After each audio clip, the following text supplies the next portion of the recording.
हमारे ऋण सहयोगी कालिका पीठाधीश्वर श्री महंत सुरेंद्रनाथ अवधूत जी महाराज, आज के इस कार्यक्रम में उपस्थित पूज्य सत्यचरण, विभिन्न सामाजिक, सांस्कृतिक और राष्ट्रवादी संगठनों के उपस्थित पदाधिकारीगण, उपस्थित धर्मानुरागी बंधुओं, उपस्थित माताएं, नौजवान साथियों,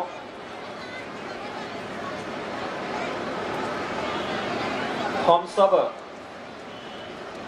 एक धर्मपीठ पर हिंदू एकता के बारे में चिंतित हैं और हमारा संत समाज उसके बारे में चिंतित है। मैं इसे एक सुखद लक्षण मानता हूं। समस्या हमारी सबसे बड़ी ये है कि हम किसी बीमारी को बीमारी ही नहीं स्वीकार करना चाहते, और जब बीमारी को हम बीमारी के रूप में ही नहीं स्वीकार करेंगे तो फिर बीमारी का उपचार भी नहीं कर, और अगर कारण है तो उसका निवारण भी है। हिंदू एक नहीं है, हमें इसको स्वीकार करना होगा। एक नहीं है तो उसे एक करना होगा और उसको एक करने के उन कारणों को ढूंढना होगा जिसके कारण वह एक नहीं हो पा रहा है। जिस दिन इस देश की संत शक्ति इस संकल्प को लेकर के, और वो बहुत आसान संकल्प है, मर्यादा पुरुषोत्तम भगवान श्री राम ने एक संकल्प किया था, निश्चरहीन करो मई बुझ उठाए प्रण कीन। और जिस दिन इस देश की संत शक्ति एक बार संकल्प ले लेगी कि हिंदवा सौदरा सर्वे न हिंदू बंतो भवे, तो उस दिन सारी की सारी समस्याओं का समाधान अपने आप हो जाएगा। जो वर्तमान की समस्याएं हैं, ये समस्याएं समाधान होती हुई दिखाई देंगी। से 100 लोग अमेरिका जा रहे हैं, 100 में से अगर 90 हिंदू हैं तो उनकी जांच नहीं होगी। बात को साबित करता है कि देश के हिंदुओं ने अपनी एक पहचान बनाई, अपना एक सम्मान बनाया। सज्जनों, हम सनातनी हैं इसलिए क्योंकि हम मिटते नहीं। हमें जो मिटाना चाहता है हम उसको अवश्य मिटा देते हैं, इसलिए हम सनातनी हैं। हम बौद्ध हैं इसलिए क्योंकि हम सर्वश्रेष्ठ बुद्धि रखते हैं। हम जैनी हैं इसलिए क्योंकि हम जितेंद्रिय हैं। मैंने पहले भी कहा, हम सनातनी हैं क्योंकि हम मरते नहीं, हम मिटते नहीं। हमने तो पुनर्जन्म में विश्वास किया है। अगर हमने कोई संकल्प लिया, इस जन्म में पूरा नहीं करेंगे तो अगले जन्म पुनः जन्म लेंगे, उस संकल्प को पूरा करेंगे। भारत को परम वैभव तक पहुंचाने का जो हमारा संकल्प है, इस संकल्प को हम पूरा करेंगे। लेकिन मैं एक बात कह सकता हूं, जो सनातन हिंदू धर्म के खिलाफ जिसने भी उंगली उठाने का प्रयास किया, उनकी आने वाली पीढ़ियों के दुर्दशा को देखिए। कहीं ठौर ठिकाना नहीं, कश्मीर के अंदर तो प्रकृति ही उनका इलाज कर दे रही है। और अगर आपको देखना है, मैसूर का शासक टीपू सुल्तान की वर्तमान वंशजें वहां पर हिंदू घरों में बर्तन मांजने का कार्य कर रहे हैं।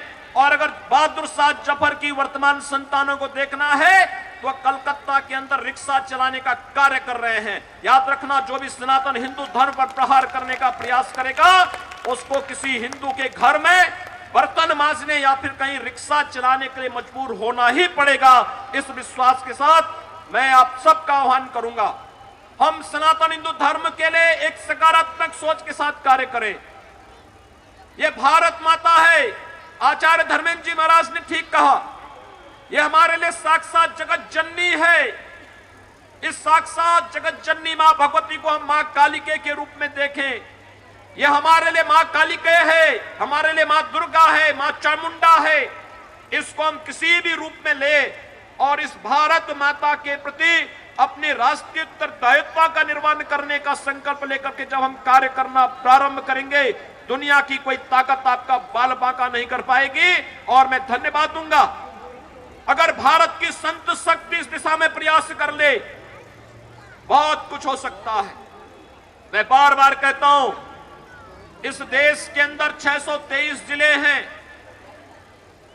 इस देश के अंदर 6,23,000 गांव हैं और इस देश के अंदर लगभग 12 लाख धर्माचार्य हैं। अगर एक एक धर्माचार्य या दो दो धर्माचार्य मिलकर के एक एक गांव को गोद में लेकर के अस्पृश्यता और छूआछूत के खिलाफ, गौ माता की रक्षा के लिए, देश की गंगा जैसी पवित्र नदियों की अविरलता और निर्मलता के संकल्प के साथ कार्य करना प्रारंभ करेगा, कोई भी सरकार आपके सामने नतमस्तक होने के लिए मजबूर होगी।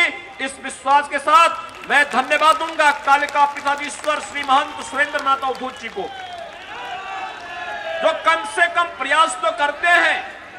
वर्ष में हम लोग देखते हैं कि 7, 8, 10 ऐसे बड़े बड़े सम्मेलन उनके द्वारा आयोजित होते हैं। मैं देखता हूं उनको दिल्ली की सड़कों पर हिंदू मानबिंदुओं, हिंदू धर्मस्थलों के संरक्षण संवर्धन के लिए, गौ रक्षा के लिए, सर्दी हो, गर्मी हो, बरसात हो, इन सभी किसी भी मौसम में विपरीत परिस्थितियों का सामना करते हुए वे हमेशा सड़कों पर आंदोलन के रूप में एक सन्यासी के एक योग्य सन्यासी के रूप में, एक योगी के रूप में अपने इस अभियान को निरंतर आगे बढ़ाए हुए हैं। अगर भारत का प्रत्येक सन्यासी, भारत का प्रत्येक योगी इस लक्ष्य को लेकर के कार्य करना प्रारंभ करेगा, मेरा विश्वास है भारत का भविष्य उज्जवल होगा, भारत विश्व गुरु के रूप में पुनः प्रतिष्ठित होगा। अब तक के जो लक्षण है, भारत के प्रधानमंत्री दुनिया के अंदर जहां कहीं भी जा रहे हैं, भारत का सम्मान बढ़ाने का कार्य कर रहे हैं। और सम्मान ही नहीं, भारत का अपना एक दबदबा वहां पर स्थापित करने का कार्य कर रहे हैं। ये इस बात को साबित करता है कि आने वाला समय हिंदुत्व का समय है, भारत का समय है, भारतीयता का समय है। हम भारतीयता के सम्मान को आगे बढ़ाने का कार्य करें। इस विश्वास के साथ महंत सुरेंद्र नाथ अवधूत जी के साथ इतनी बड़ी संख्या में 4 बजे से ही आप सब यहां पर इन संतों के दर्शन और इन संतों के अमूल्य अमृत वाणी को सुनने के लिए एकत्र हुए हैं, उसे अपने जीवन में भी आत्मसात करने का कार्य करेंगे। इस विश्वास के साथ आप सबके प्रति अपनी शुभकामनाएं महंत सुरेंद्र नाथ अवधूत जी को कोटि कोटि साधुवाद देते हुए, सभी पूज्य संत चरणों पर नमन करते हुए, आप सबके मंगल में भविष्य की कामना मां कालिका से करते हुए वाणी को देता हूं विराम। जय श्री राम।